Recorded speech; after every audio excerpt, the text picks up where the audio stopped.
Hello, everyone, and welcome to another episode of Mythlook with your host Nitin Nair.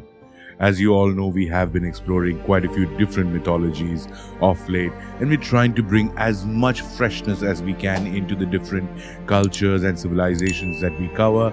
And with that intention, today we are going to be looking into Sumerian mythology and especially the Sumerian god Ereshkigal. Ereshkigal was a goddess of the underworld in Mesopotamian mythology. She was regarded as the queen of the great earth, and she was one of the many deities that ruled the underworld in the region. Her main temple was in Kuta, which was once part of Nergal's empire, but her cult had a limited scope. The two main myths about her are the tale of Inanna falling into the underworld and her marriage to Nergal. Other myths also refer to her as the son of various gods such as Ninanzu and Nishinda. The story of Ishtar's descent dates back to ancient Mesopotamia and is written in cuneiform, the ancient script of the Sumerians.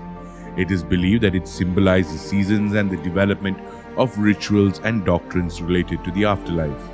This is also intended to illustrate the various rituals and doctrines that were commonly practiced in the temple schools of the region. Ereshkigal and her various demonic creatures were believed to have been inspiration for some of the Greek myths, such as the stories of Persephone and Hades.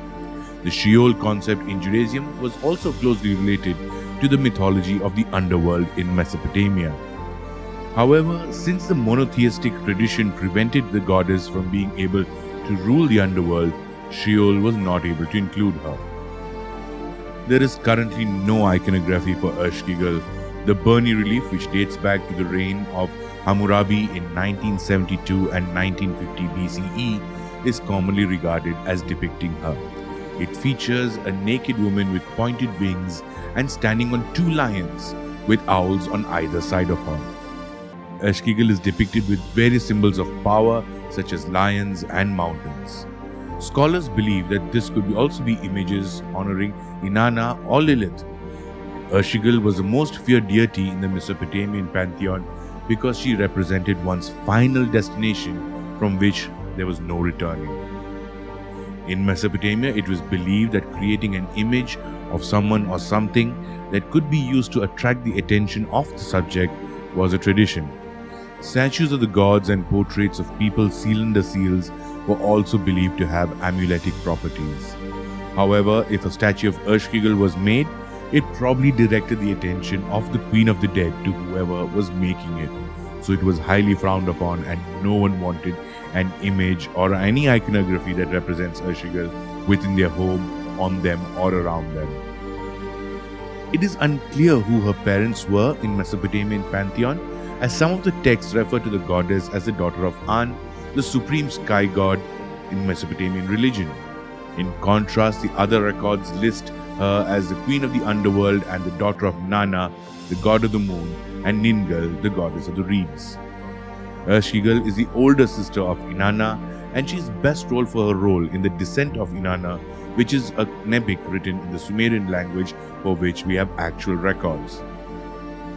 Her first husband was Gugalana, who was also known as the Great Bull of Heaven, who was killed by Enkidu in the epic of Gilgamesh. With him, she bore the son Ninanzu. Her second husband was the god Enlil and had a son named Namtar. Her third husband was also a god, and she had a daughter named Manungal, who was an underworld deity known for her healing and retribution power, along with a penchant for punishment of the wicked. Her fourth consort was Nergal, and who was the only spouse who agreed to remain with her in the underworld. Ereshkigal is also referred to as Irkala and Alatu in various documents.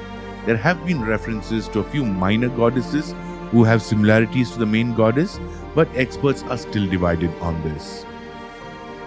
The queen of Kur, the Sumerian underworld, Ereshkigal was focused on looking after the souls of the dead and preventing them from interacting with the living. The rituals and ceremonies that were performed were related to the end of people's lives.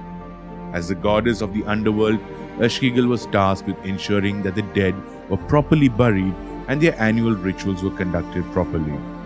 This aspect of her role has been so important that she would often go rogue and allow the dead to visit her companions as ghosts. She would also reprimand those who did not conduct proper death rituals.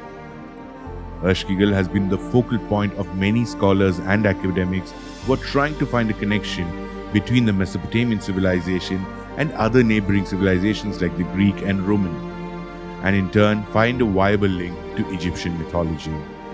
The world of the dead, its associated rituals, and the position of the deity in the pantheon could hold clues to these links.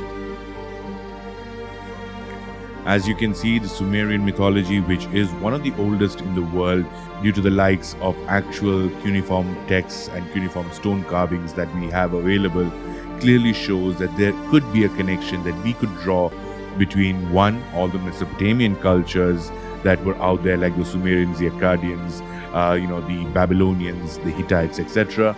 But also we can maybe draw parallels to the origin of all mythologies because of the similarities that came about in the mythologies that had a common geographical focal point. We will be looking into a lot more such mythologies in the days to come. So until then, this is your host, Nitin Nair, signing out by reminding you once again that Mythlook is the home of mythology.